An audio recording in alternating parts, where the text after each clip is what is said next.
When we look at the passage, resist not evil,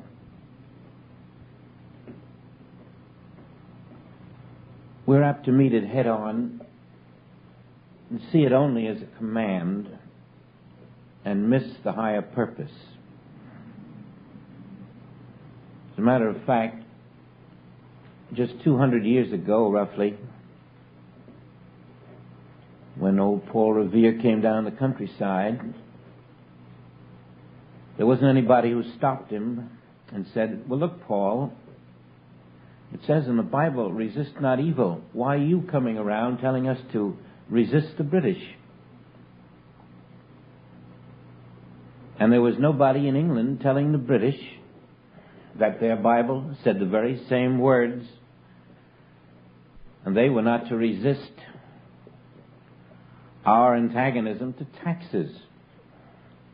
And so man has very blithely bypassed these words.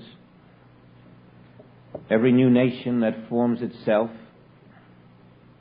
resists those who had possessed it. And in a way, perhaps we can measure our progress that now, some 200 years later, we can even wonder if we did the right thing in the American Revolution. We can even wonder if there was not a better way. It would have seemed impossible to consider a better way at the time. Nobody would think it possible to win freedom without a sword. But we find in the 20th century someone did win freedom without a sword, proving that what we may have thought was impossible was very possible. It required a spiritual witness faithful to the spirit of his own being. When Gandhi proved you can win independence without a sword, he established the principle of resist not evil in the 20th century, a principle that had been overlooked as impractical, as if God would make an impractical recommendation to us. Now again, in our individual lives, we follow the same plan as we followed 200 years ago. We deny that which we do not agree with. We use the fist, the sword, the court of law, cunning to meet cunning, power to meet power, scheme to meet scheme. And then when we come to a passage that says, if someone takes our coat at the law, give them our cloak, we think surely somebody's pulling our leg. Suppose they took the deed to my house. Should I call them up and say, look, I have another house, and you missed that deed. Would you care for it? Always meeting these principles on the physical level, we've failed to recognize that a different realm of activity has been opened up to us. A realm so marvelous, so unsuspected by the world which has walked by this principle, that it has never moved into the real new frontier, the spiritual frontier, the spiritual revolution. But we are beginning to taste that different kind of revolution. Not a material revolution of one nation against another, of one physical power against another physical power. A completely and totally different kind of revolution in which man, instead of fighting his neighbor, instead of fighting a dictator, fights himself. fights his own false sense of identity. He declares war upon himself, upon the person he is not.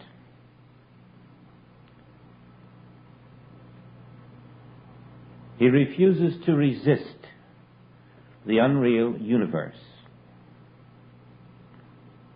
and moves into the frontier of an invisible reality,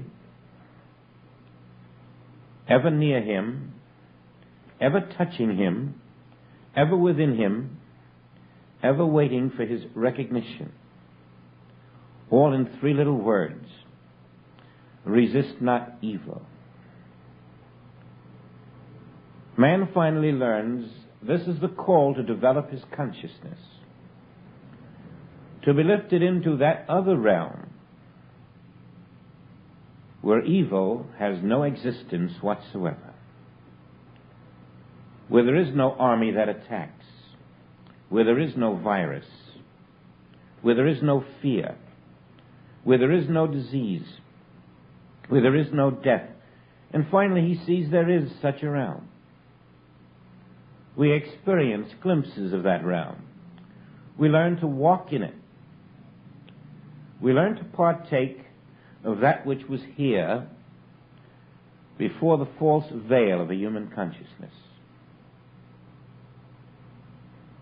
We learn that we have been gifted with a life that did not begin in a womb, a life that will not end in a pine box.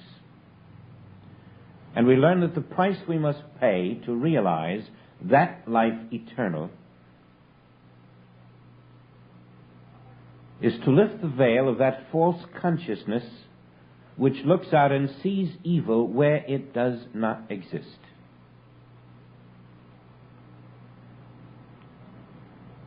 We have a postal strike.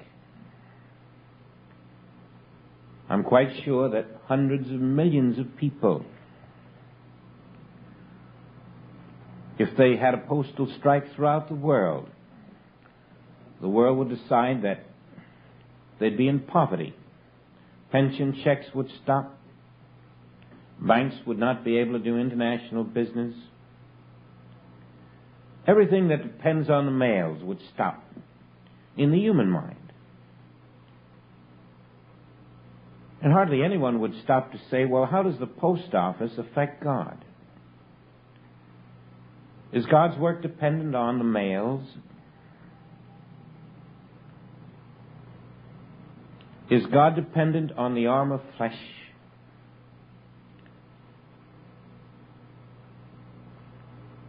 Can spirit be bound by men of earth? And if at first your reaction to the strike would be, what am I going to do now?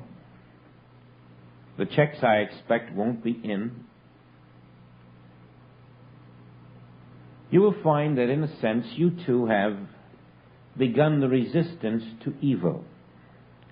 The reaction to the announcement that in some way inconveniences you or threatens you is resistance to evil. And the recognition of that evil as something you want to do something about sets up your wall of defense, desire for removal of that evil, and is indicative then of the divided consciousness which still rejects the idea that God is one.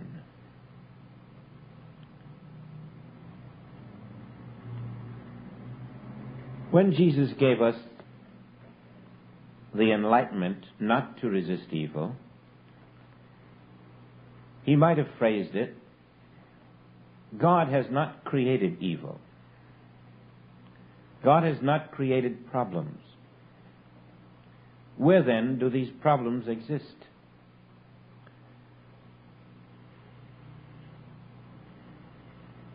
He was lifting us out of the universe of the mind, out of the universe which is dominated by the mentality of man, out of the physical universe which is the mind made visible.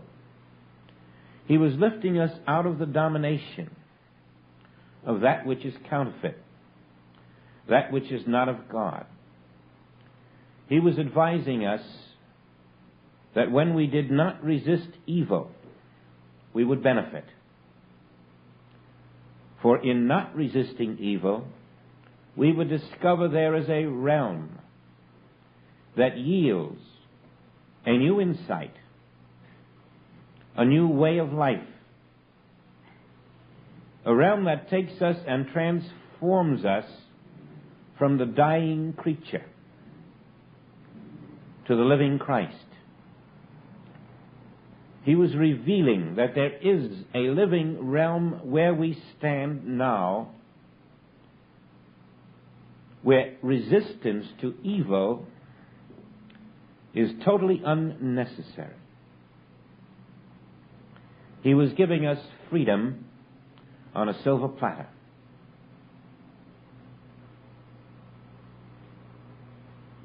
Every time we limit ourselves to what we believe is the truth, we might just as well try to pour the Pacific Ocean into a thimble. That's the same as trying to understand infinite wisdom with a finite human mind. And as long as we cling to this finite human mind, as long as we mentalize our life, we're going to see evil that must be resisted. And we're going to limit ourselves to the good, the evil, the duality of this world. Now, as you know, religion teaches that evil does exist. Religion teaches there is a hereafter. And if we can live in the goodness of our hearts, obeying certain commandments, we will be spared a good deal of the evil, and eventually in the hereafter we will find a heaven. Science has a different kind of asininity to give us. Science says that we need power over power. Science recognizes the presence of evil. And science builds power to combat that evil. And so while religion and science are fighting the evil, trying to bring us the good, the Spirit of Christ is saying, you are wasting your time fighting and overcoming that which has no existence.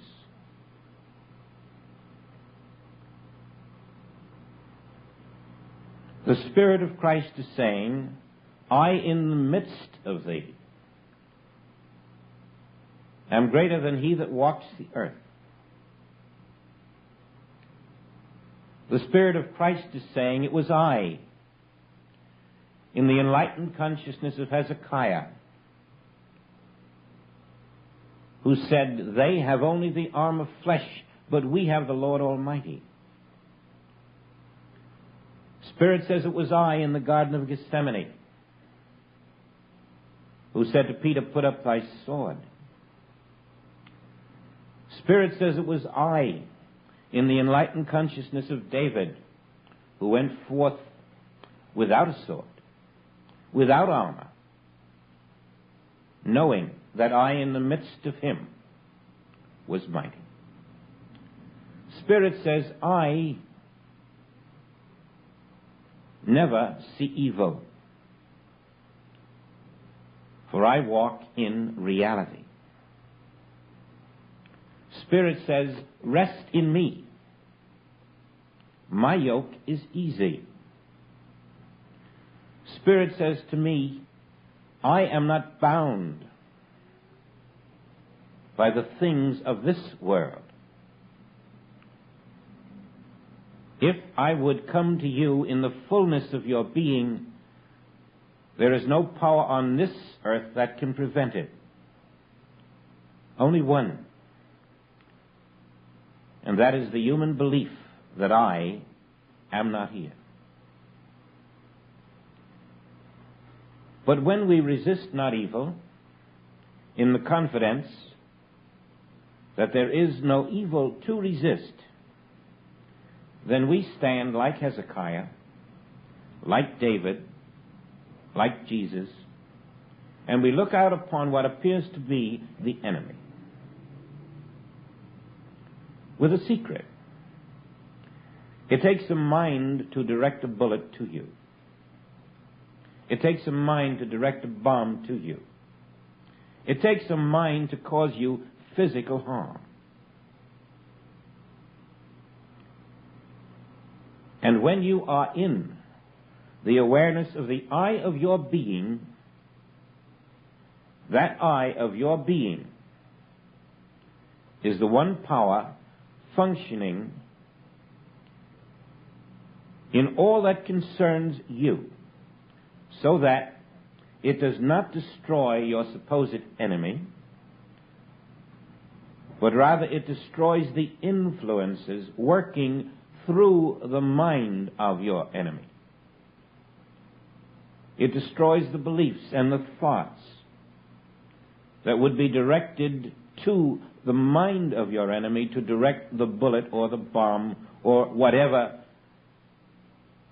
force might appear to you. Always the I, which is mightier than the sword,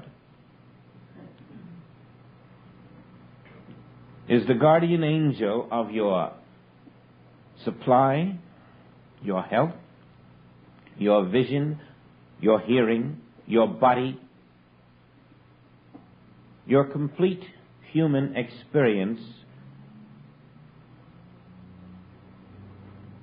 immune to the evil that the eye of your being knows is not there, is able to walk with grace through every untoward event that appears in the human experience of other people. Now we're going to suppose that you have a pension check that's due on the 1st of the month. We're going to suppose this postal strike continues beyond the 1st of the month. We'll even suppose that without that check you have no food in the house and no money to spend. This would appear to be a great limitation, a catastrophe. Now let's look at the good side of it. Let's see if there is a good side of it.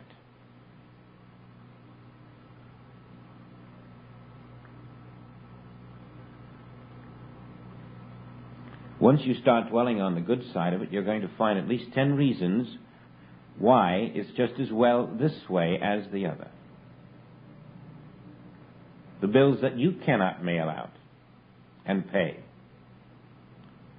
The letters you won't have to write. New ways of doing things.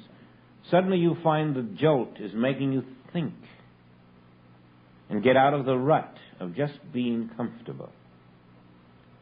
You begin to see that you must never learn to depend on the outer world. Instead, we find that our false sense of security is being uprooted. It never was a true security. There is no security in matter. There is no security in persons. There is no security in things. The only security there is in the self, the spirit, the right identity. And then you find that although you have made some material sacrifices through a momentary inconvenience, what it does do for you far outnumbers the limitations it seems to cause. And then you discover that no power on this earth can prevent what is yours coming to you. You find that you're never separated from the one source, that your income does not depend on the government. It only appears that way. God is your supply. God is your substance. And God is not physical. God is not material. God is not visible. You learn the power of the Spirit to circumvent every physical appearance of this world. You find you can rest without anxieties, knowing that your supply never comes from the postman. It never comes from a federal bureau. And when these channels are closed, new channels open up, surprising channels. For Spirit is never locked up. Now again we come to giving our cloak.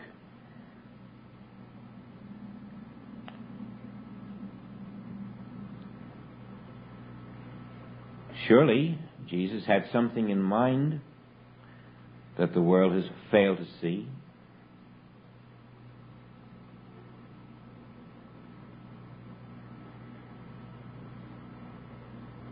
Suppose we drop the belief that there is a cloak to give, that someone could steal our coat. Suppose we learn from the baggage that there never was any coat or cloak or baggage. Now, how can you give the cloak if there isn't any? How can you give matter if there is no matter? How can matter be stolen if it doesn't exist?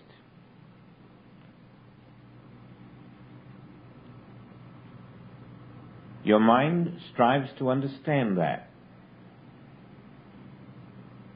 But again, it is that very activity of the mind that Jesus is trying to unsettle,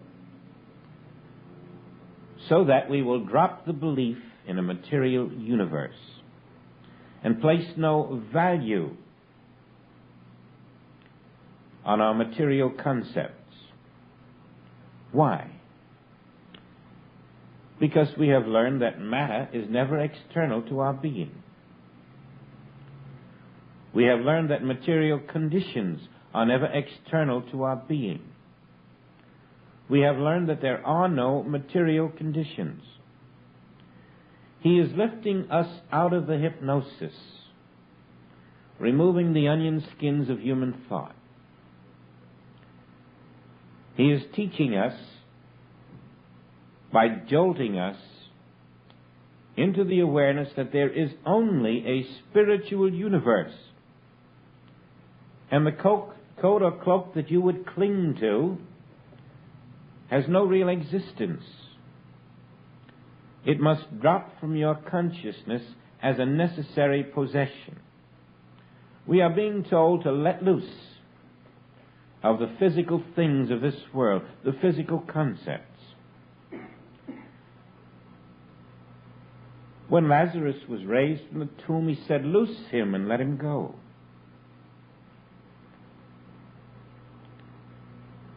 What we bind by our beliefs binds us. And what we loose by our beliefs looses us. When we loose Lazarus from the material concept, we're loosing the human race from the material concept. We're learning that there is nothing outside of my being.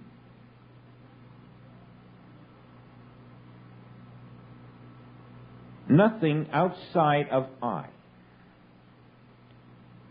And the reason we must learn that, even though it seems uncomfortable, somewhat unfamiliar, rather difficult to accept, is that our ultimate prize is resurrection. And by intervening between the reality of spirit with our mental beliefs and our outer human experience, we delay the experience of resurrection in such a way that the world is unable to rise above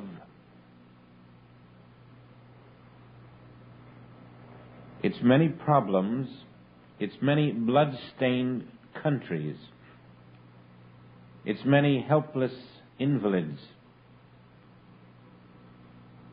its many agonizing, torturous moments of wondering where it's going and why. And yet all of this, you are told, is but a shadow in thought, so that you can rise through the shadows,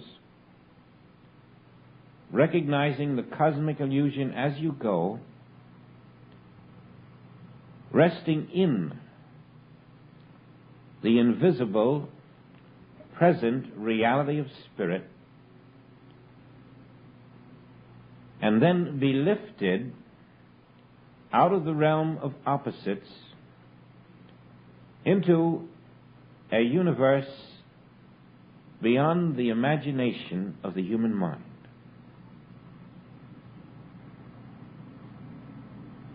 Where every evil that we have accepted in our conditioned minds is conspicuously absent. Where there's no problem of health today or lack of health tomorrow. Where there is no evil to be considered. Where life is completely lived in a different way. And not in the hereafter of heaven, not by the overcoming of a power, but by the release from the human mind and its prison in the universal mind of man. It would be difficult to describe such a realm, for it can only come to you through living revelation in the Bible of your being. And yet each of us has had our glimpses of this new realm, this new place called heaven, which exists all around us now, to which we are blinded only by the many centuries of conditioning, of false pride, of vanity, the layers of mind, the world opinions, the human authorities. And through all of this, through our deepest human impulse to resist that which stands before us, we finally come to the great moment of silence which says, Father, only you are there. Only you. There can be no evil in God, and God is always there, and therefore, in that moment of peace, in that great stillness when the soul is free to function without the interference of the mind, the divine images pour forth, and we see that heaven is a present reality. Someone once called it the new golden continent. Revelation calls it the new heaven, the new earth.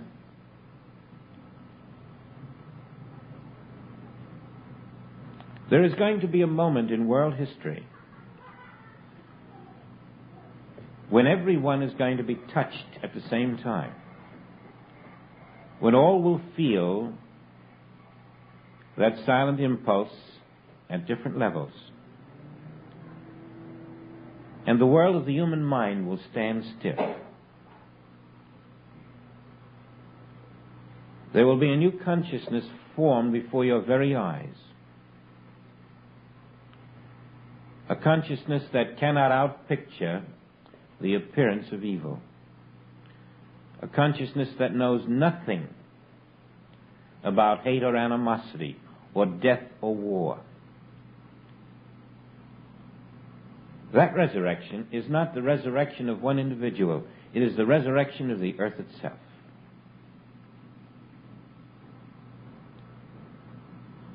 We each play a part in that resurrection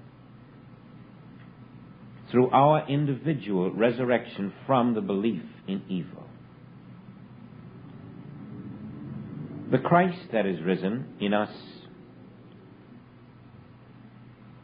as the new Christ consciousness of our being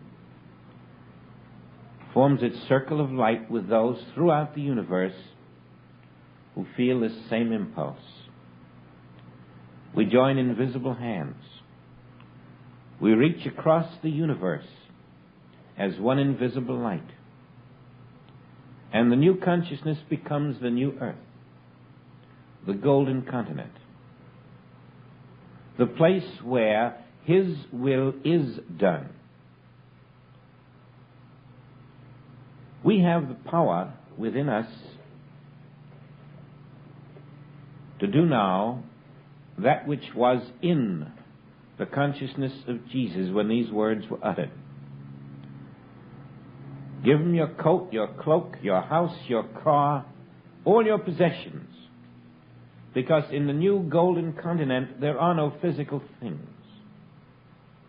That is the revelation of Resist Not. There are no physical things here now. There is a void. And yet in the void is a fullness. And in that fullness is infinity itself, being itself, every moment of every day. There is no place that you can find now on the globe, in the sky, in the oceans, where infinity is not being infinite everywhere.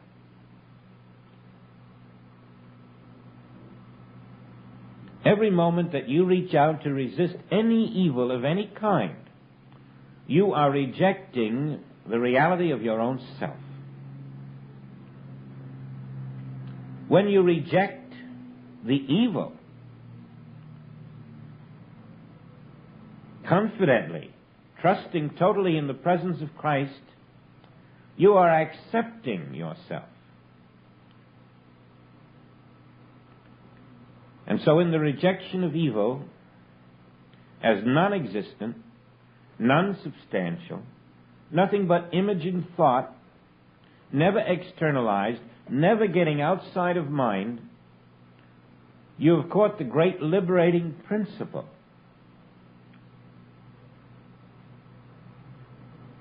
That the self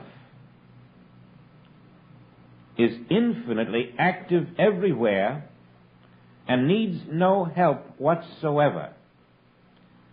God needs no help. Spirit needs no help. Spirit is functioning throughout this universe now.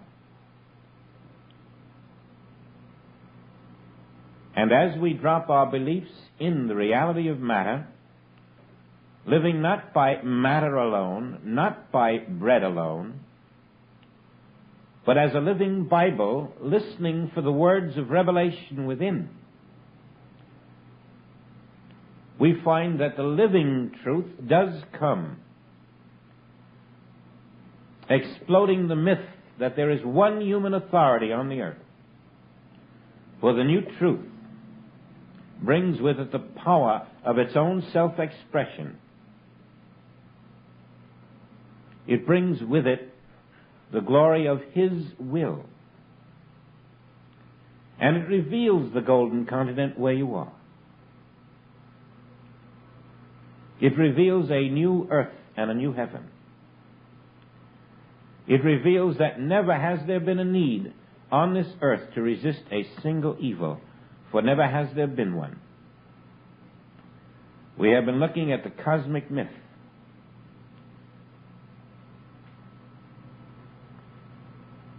And in the acceptance of it, we have lived divided from ourselves. When we are told that underneath are the everlasting arms, we are being told that the fullness of infinity, with all of the glory of God, with all the power of God, with all the wisdom and intelligence of God, is the only omnipresent truth. Underneath, meaning in the invisible,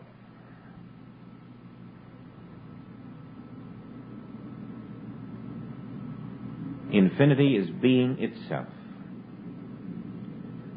Now you know that God is not physical. You know that God is not material.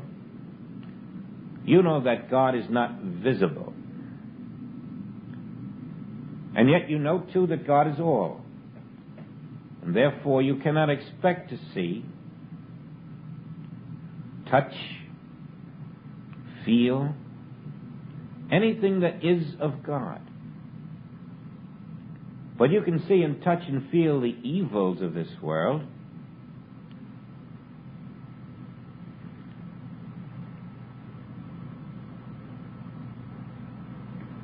So you cannot trust your own sense mind. It will always resist evil. It will always deny evil. It will always affirm something else is true. It will always be busy, engaged, reactive. But you must learn to see not what the eye sees, but the reality behind the evil. You must learn to agree with thine adversary. When you know that the reality behind evil is spirit, you are agreeing with your adversary. If spirit is the reality there, beyond the visible adversary, in that understanding, you know that the adversary must be unreality. If spirit is the reality behind the evil, then the evil must be unreal.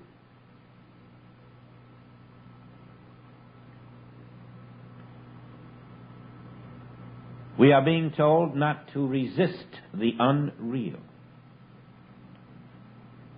We are being told to sit through a postal strike with the knowledge that it is unreal. There is no discord in your Father's house. There is no discord in spirit. There is no discord in your being. There is no discord in your spiritual self. You are fed not from without, you are fed from within.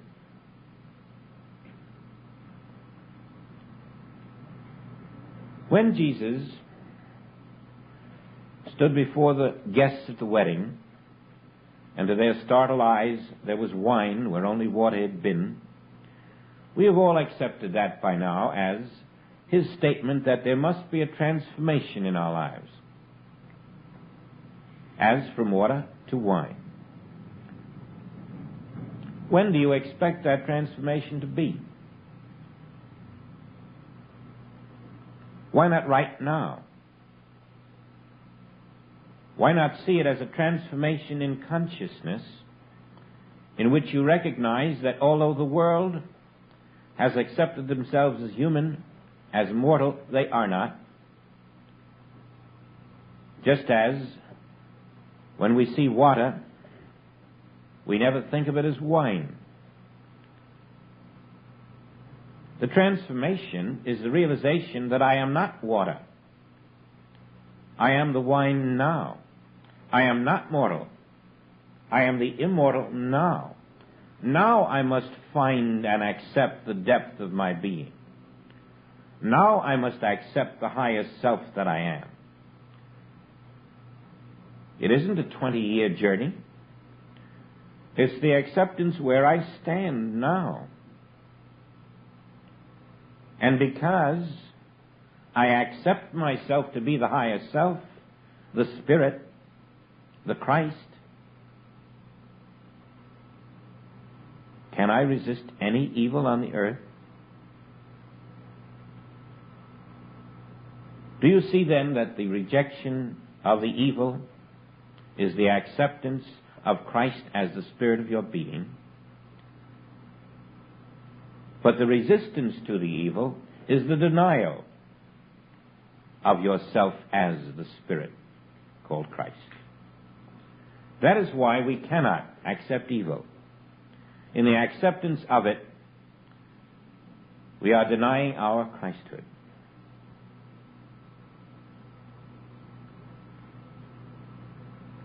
In the belief in a lack, a limitation, a disease, a blindness, or a deafness, you are living in the false identity. And in that false identity, you will resist evil. You will find the need to, because your sense mind will know no other way.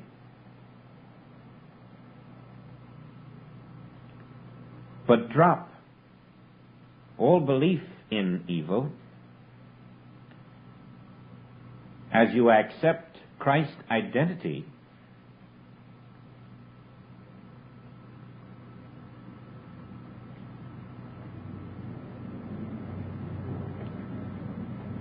And then you find that everything in the Sermon on the Mount which says, judge not, condemn not, think not, resist not, is all telling you who you are. You are that one who need not judge, need not condemn, need not think, need not resist, because the living Spirit of God is your substance. And in that acceptance, you are lifted to the realm where the law of that substance, spiritual law, is revealed as the only law of your being and the only power. Do you see how the path to freedom is based upon identity? And these words in the Bible are forcing us to recognize that every time we are not acting in our true identity, we are seeing a world that needs to be improved, healed, manipulated, feared, hated, or loved.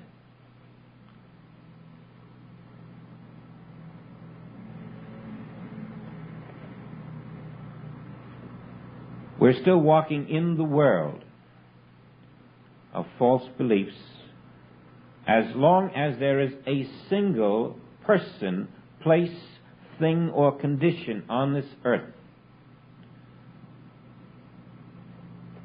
toward which we must have any defense.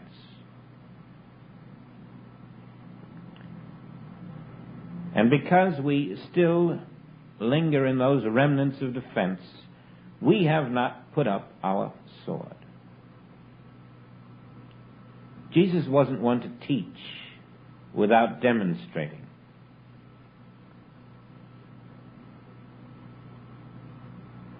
He taught that we would die by the sword that we do not put up. And you could translate that this way.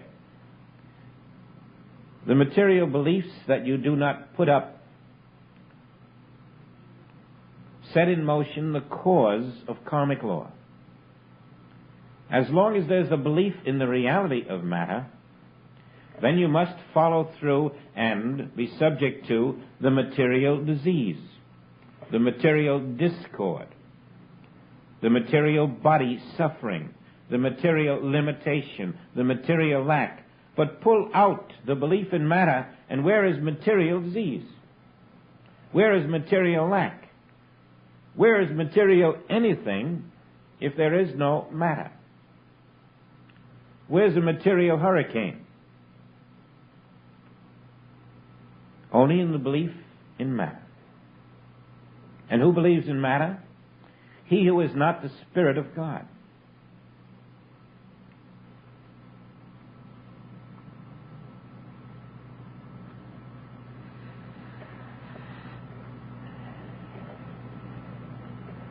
So we learn to fast. We take our Sabbath from the senses. We live in the silence of the sense mind, where the non-reactive senses, silenced by our desire to live in the Spirit, cannot walk forth to fight the evil, to destroy the evil, to defend against the evil. You're not going to be limited by visible physical supply if you have removed your dependence upon physical, visible supply. All is a prelude to an awakening into heaven on earth. All part of the purification of our mental universe.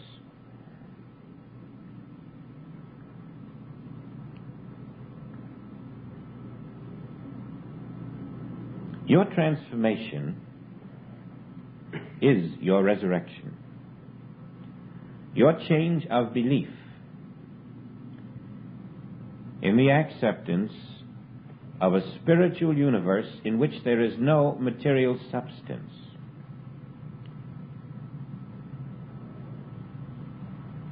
Unconditions the mind, makes you capable of accepting these images and thought without flinching.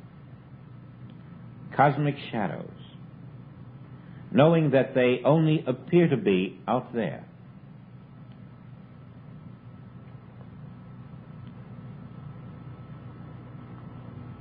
And then you do not try to overcome the cosmic shadow that has the name called disease, the cosmic shadow that has the name called pain, the cosmic shadow that has the name called defective organ, heart that won't beat, lung that won't pump, back that won't bend. You regard these as your shadows of thought. And you know that they had to have a beginning in time.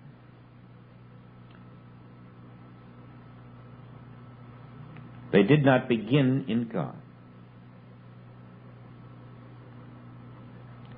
And then you let the infinite wisdom of the Father within do the works, removing the thinking mind, the interfering mind, the conditioned mind.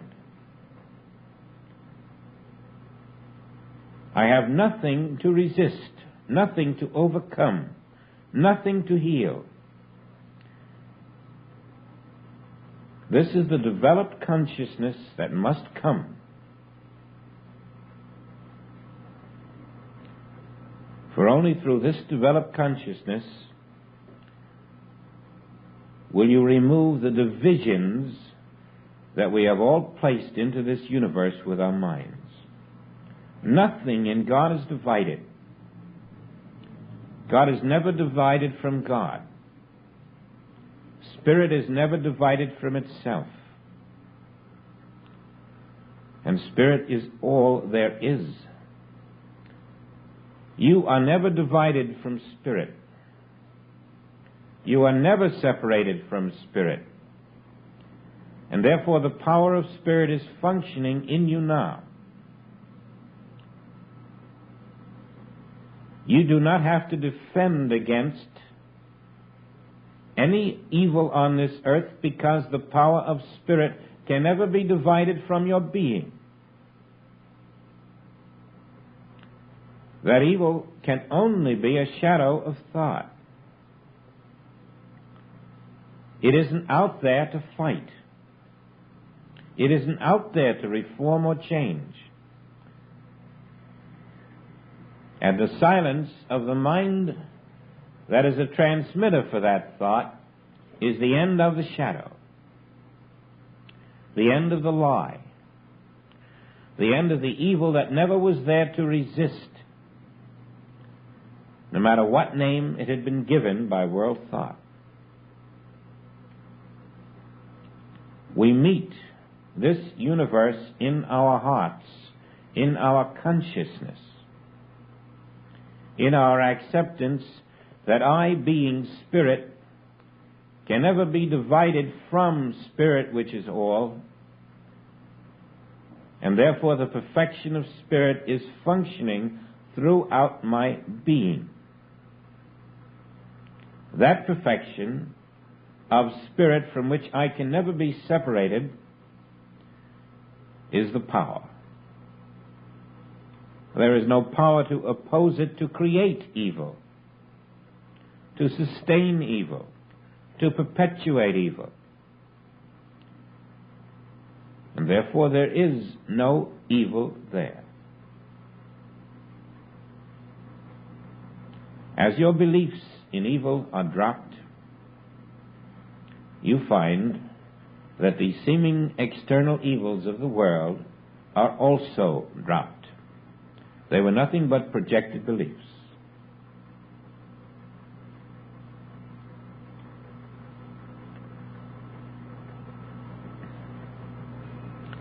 And now the veil is making way for that rising Christ. Now the water of humanhood is being transformed to the wine of spirit. The transformation is not in the future. The transformation is in the consciousness now. We feel the depth of our being.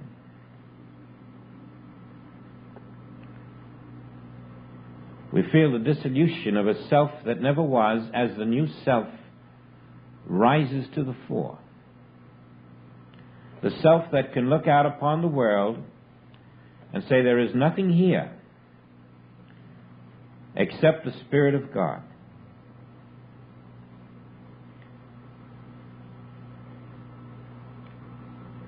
And all that appears is a cosmic image called the world. One cosmic image called the world.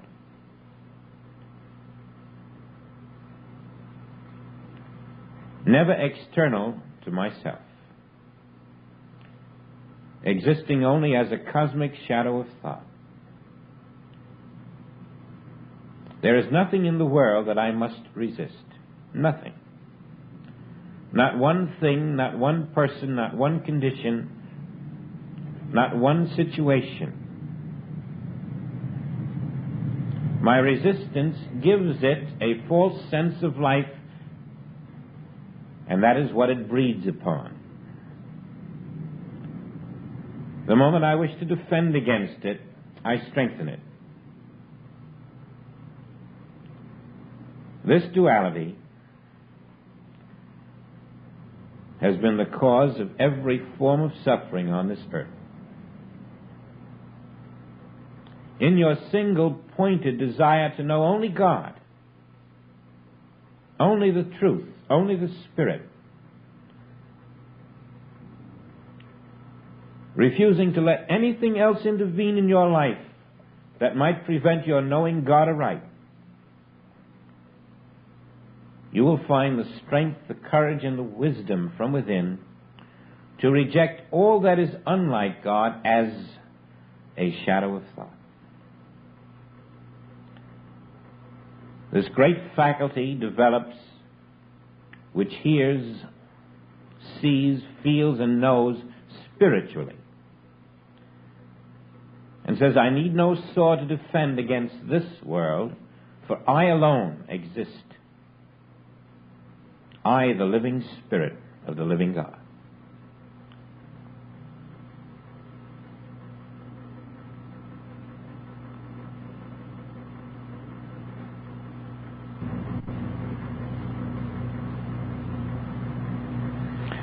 And then the Father who seeth in secret becomes your realized eternal life.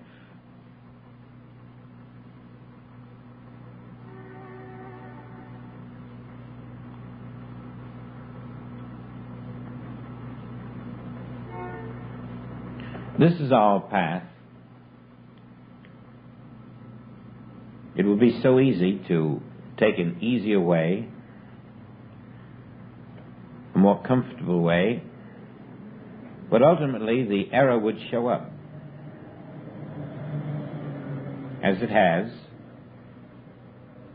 We won our freedom 200 years ago with a sword. And we find now that that sword is turned against us in many places. We find the truth of his statement, those who live by the sword shall die by it.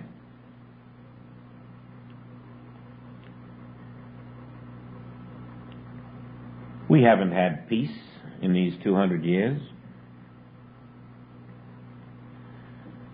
Those who have died in the wars have died by the same sword that we use to obtain our freedom. We have closed our eyes to these things. We have talked about noble causes.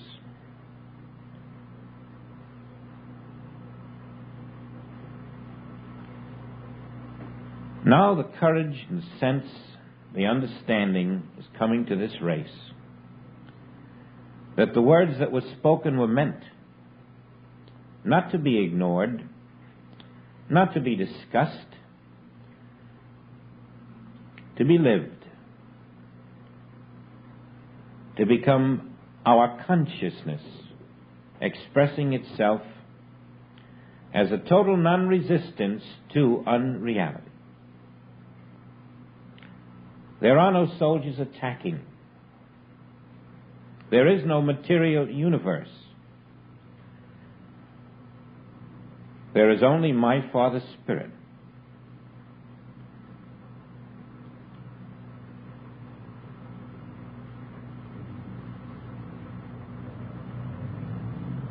And in that acceptance, you will feel the unreality of the forms that move in your consciousness. You will feel their unsubstantial nature, their lack of support from spirit, their being bred in the ignorance of man's knowledge that only God is here. We begin to feel this shell-like world, this one-dimensional papier-mâché universe,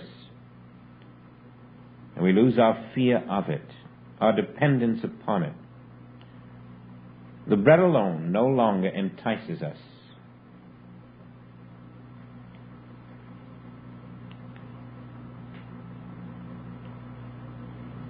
The rising wisdom of the Christ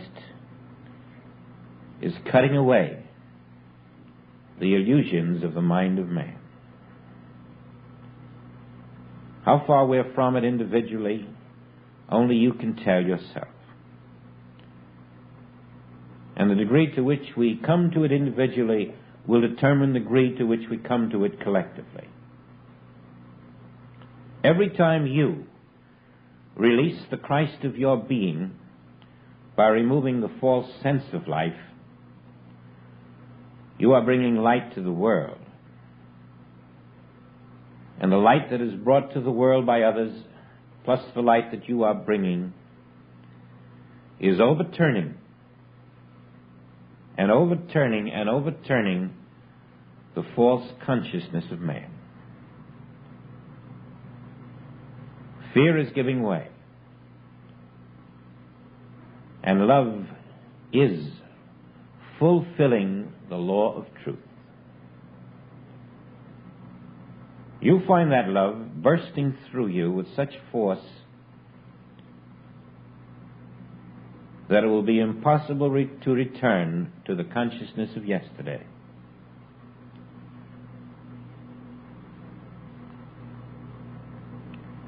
Now you must bear witness to that as the truth behind every neighbor. There is no neighbor coming up the freeway with a gun. There is only a spiritual self there. And I, the Spirit, bear witness to the spirit of every man. He has no evil to bring me, for he is the living Spirit itself. You can find the way to do this in your consciousness. And as you loose the world from its material beliefs in your consciousness, you will find you are loosing yourself. As you loose Lazarus, you are freed from the belief in matter and liberated into spiritual reality. You are no longer bound because you are not binding your neighbor. We have Paul's statement here in 1 Corinthians, 13th chapter, 10th verse. But when that which is perfect is come, then that which is in part shall be done away. He's referring to the good and the evil of this world, which is perfect in part, will be done away when that which is perfect is come. As we catch the spiritual light, the illusions of the flesh are dissolved. When I was a child, I spake as a child, I understood as a child, I thought as a child. But when I became a man, I put away childish things. The great vision there is that the childish things are the material beliefs of this world. And just as a child plays with its toys and puts them away eventually, so Paul is saying that we play with the material things of this world until we mature spiritually. And then we have no need for our toys anymore. The material things now become seen for what they are, toys of our childhood. And now we play not with the toys, not with the material things, but rather we sow to the Spirit. We live in the Spirit. We abide in the Spirit in living revelation. We let the Spirit live itself in and through us as us.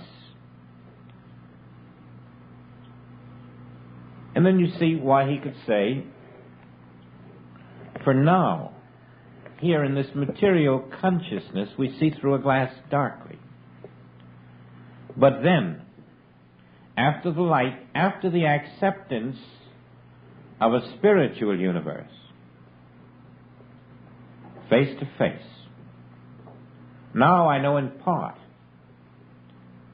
but then shall I know even as also I am known. And so we can measure our spiritual adulthood by the degree to which we have placed aside the toys of matter, the world concepts, the beliefs. One of the subtleties of this is that while you're doing it, you probably still have a tendency to downgrade yourself. You think your intelligence isn't great enough to grasp the truth of spirit, or you have a guilt complex about a past. In some way, every time you downgrade yourself, you're falling into the trap of thinking of yourself as the very material self that the Bible is trying to lift you out of, for it never was you. There are no good qualities in you. There are no evil qualities in you. And when you think of yourself as possessing good qualities or evil qualities, you are still living with the toys. The Master says, "Why callest thou me good? I have no good qualities. Nor can you call me evil, for I have no evil qualities. I am the Spirit. And the Spirit only has divine qualities." So every time that you, in some way, feel that you are failing,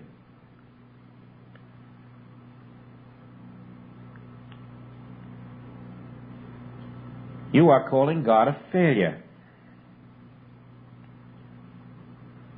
You are denying your spiritual selfhood. Do you see then that every form of self-abasement that you may practice, every guilt, every fear, every belief that is not divine is your rejection of your true self? The Antichrist working to hypnotize you into the belief that you're someone other than you are.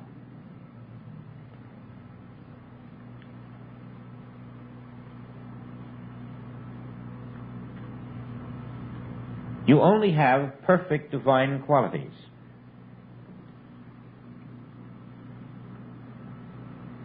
For there are no other qualities anywhere. And as these are accepted, they are exercised, they express, they move through the consciousness of one who accepts himself or herself to be that divine self. And then you find the great truth that all of the divine qualities of the Spirit are ever present. There are none withheld, none lacking. Limitation was illusion. How can the Spirit of God be limited? You had limited yourself to your finite mind's concept of this world, and therefore you thought you were limited. But the you that is limited is not God's creation. The you that is limited never was created and has no real existence. The you that is lacking was never created by God and has no real existence. The you that in any way is showing forth a quality unlike God is not you. For God created nothing but His divine image and likeness.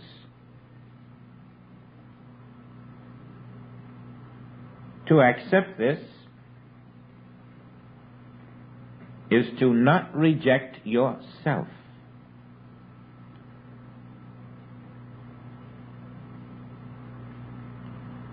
Now, the glass darkly is the belief that I can be something unlike God.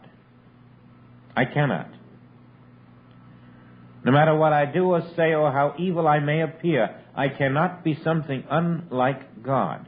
For there is nothing unlike God, except cosmic shadows or images without reality. And you don't have to do anything about those images without reality, other than to recognize them as just that. And then to your amazement, as you go on your way, doing nothing about them and not letting them live in your consciousness, they will starve to death. Those images will disappear, and that which is there, the divine image and likeness of the Father, will visibly reveal itself as the health of your countenance, as the vigor of your form, as the perfection of your being. For the ideas of the divine mind are ever present in their fullness throughout this infinite universe. All divine ideas are omnipresent in the Spirit, and they are never separated from the Spirit. In our human sense of things, we see a cause today, and 4 months later we see an effect from that cause. But we are seeing the cause now and the effect 4 months from now, whereas in the Spirit, the cause and the effect are already contained and completed without 4 months to harvest. Cause and effect are one in Spirit. They are never separated by time. All that is an effect out here is already a completed reality in the Spirit. And so you can accept that every divine idea and its completion, both being in the Spirit, are fully complete now. And nothing, no power on this earth, can separate cause and effect in spirit. The cause, the expression of that cause, the effect of that cause, the manifestation of that cause are complete and inseparable throughout eternity. That which we see out here as a bad effect has no reality. That which we see out here as a good effect has no reality. All that is real is the invisible cause and effect ever perfectly expressing. And whether our concept of it in the outer is good or evil does not change its perfection, which is ever present. You can depend on that ever-present perfection.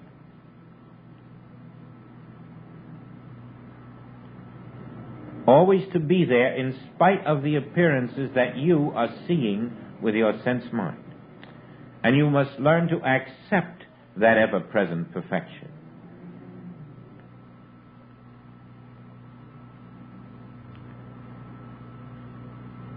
You accept that the message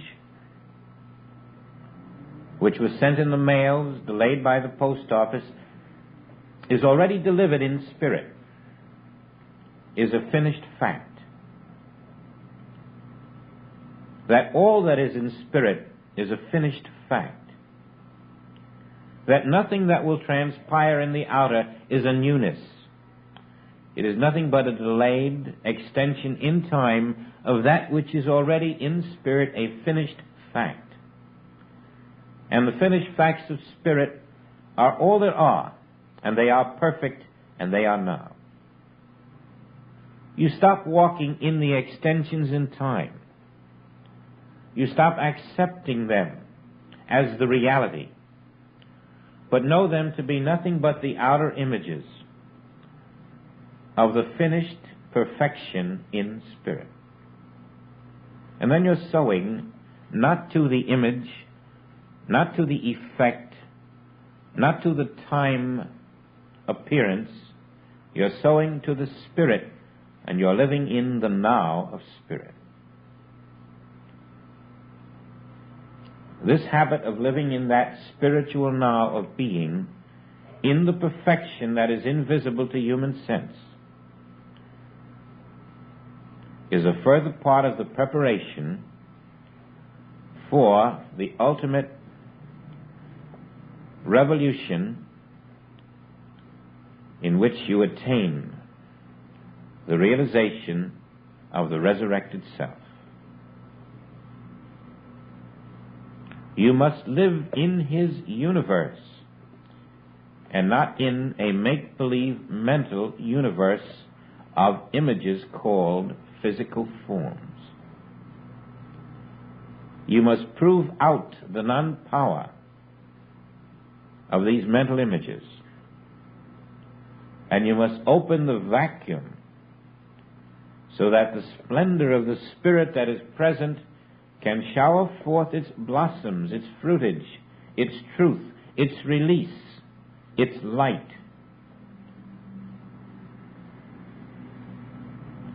The prize that we are all working for is to deny the self-indulgence of the false self, which wants to make this a better world, and to realize that our function is not to make this a better world. Our function is to live in my Father's kingdom, which is not this world, but which is here where this world appears. The world has stumbled by trying to improve this world. You cannot improve non-existence.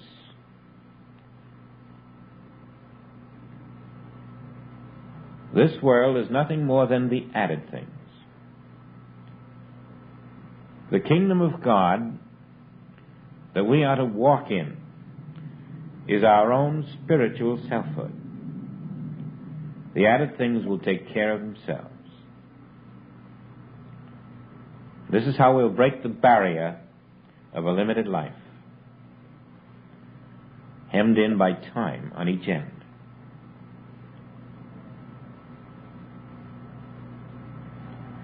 Now, as a revelation to me, it has come that transformation is not a tomorrow thing, nor is it an attainment. It is an experience in your own consciousness that you already are, all that you aspire to be. When I say it's a revelation to me, I mean this. We all have heard it and read it and seen it and said it, but it's a revelation to you when it happens to you. Then it is yours. Then it isn't something you've seen or heard or read. It's something that in that instant is talking to you and saying, now be transformed from water to wine. Recognize yourself. Now. Know who you are. Now find the higher self. Now find the deeper self. Now reach out for those new dimensions that you already are. Don't try to become, but drop away the illusion of what you are so that what you really are is an experience of your being. That kind of a revelation comes to us all, in which we feel these inner depths and we feel the false mental concept of ourself being dissolved. There never was an individual imprisoned in a physical form. There never was an individual limited by a human mind. That image of us is nothing but a cosmic shadow. All there is of us is the precise statement of the Father. In my own image and likeness have I made thee. And it is not a physical self, therefore. It is not a mental self. It is the very Spirit itself. That is the transformation in which you drop your concepts of self, which the world has given you, which you have added to in time, and recognize that I must be what God says I am.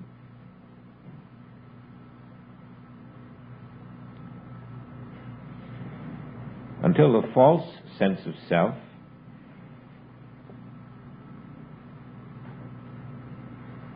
like the stone that is shaped by the flowing water, this false sense of self slowly drops away as the living waters of Spirit shape the new awareness of being.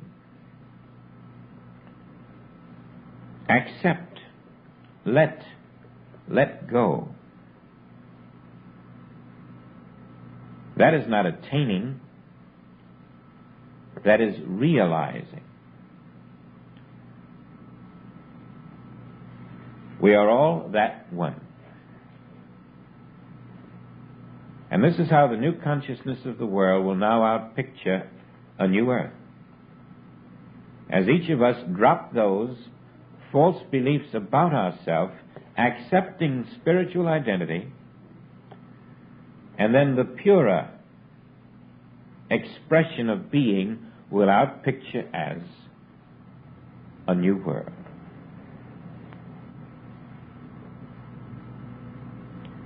Now this is really a two-part lesson. This part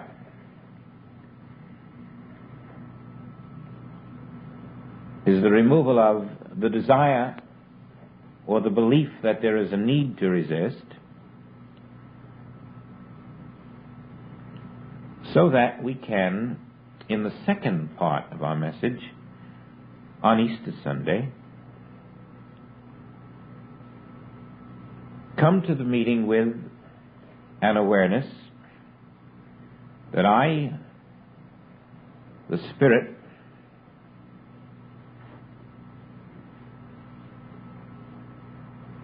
am all that is here. I can bring no ailments because I have none. I can bring no false beliefs because I have none. All I can bring is the awareness that I am the living Spirit of God.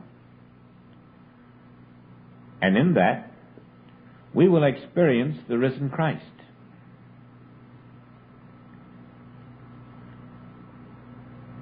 For we shall be the one, living itself without the interference of a human mind, setting up a second channel of thought, finite, limited, opposites. In the absence of the false sense of self, the one self will be both student and teacher. The one immortal self expressing itself. So let us prepare for that resurrection class. And if we do not plan to be here in the flesh, no matter where you are, you can be here in the Spirit. For the Spirit that you are can never be divided from the Spirit in this classroom, if we are in consciousness. That is how ultimately the power of Spirit will express where you stand, nullifying all that is contrary to itself.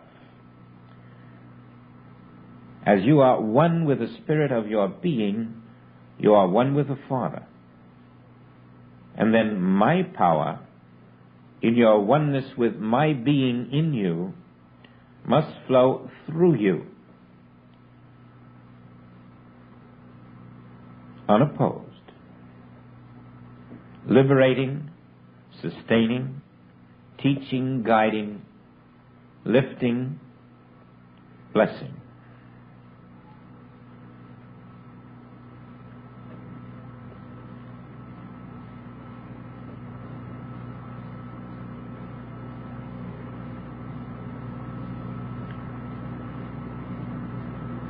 You'll find it in the first book of John, his letter, I in the midst of thee. I am the key to the kingdom. I in the midst of thee can do all that every machine on this earth is trying to do. All that every invention in the minds of men has tried and will continue trying to do. I in the midst of thee am the living power of God. And there is none other. And that is the revelation not of the power of God in you, but of the power of your own being. For I in the midst of you is the revelation that I in the midst of you and you are one and the same. There is no in the midst of you. There is only I. And as you graduate from the words in the midst to the realization that I in the midst of you is the revelation that I am you, you will rest from the sense mind which thinks there is another I than this I, which is the I of the Father.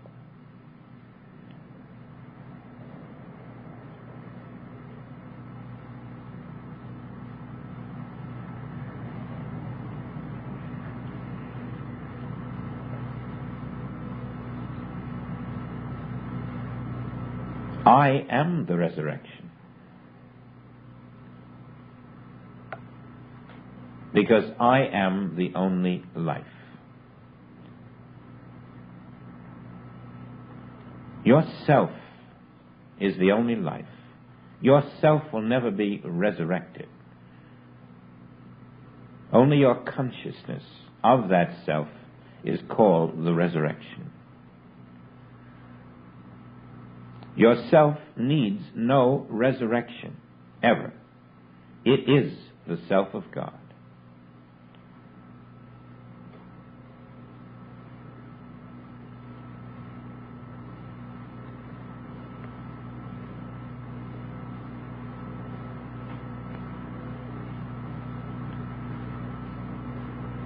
The experience of that self will give you all the confidence you'll ever need to know that there is no evil on this earth to be resisted.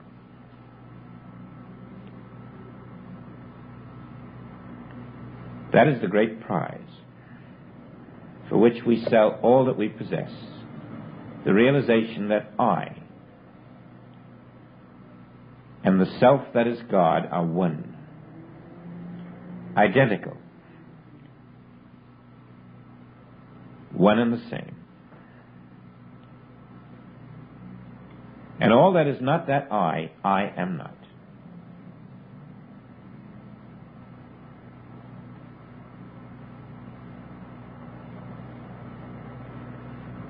Resurrection is the return to reality.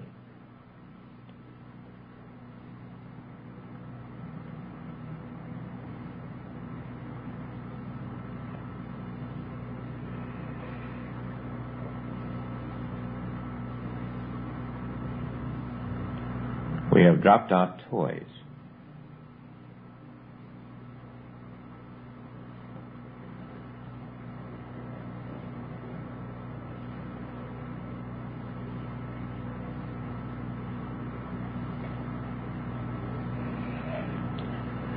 This is where we shall begin next week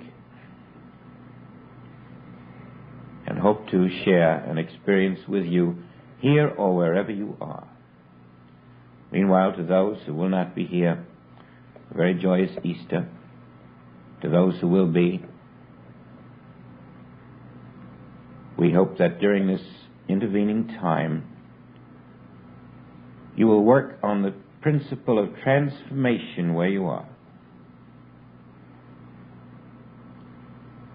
so that you can bring with you this enlightened consciousness to join with those around you in an experience of the risen Christ.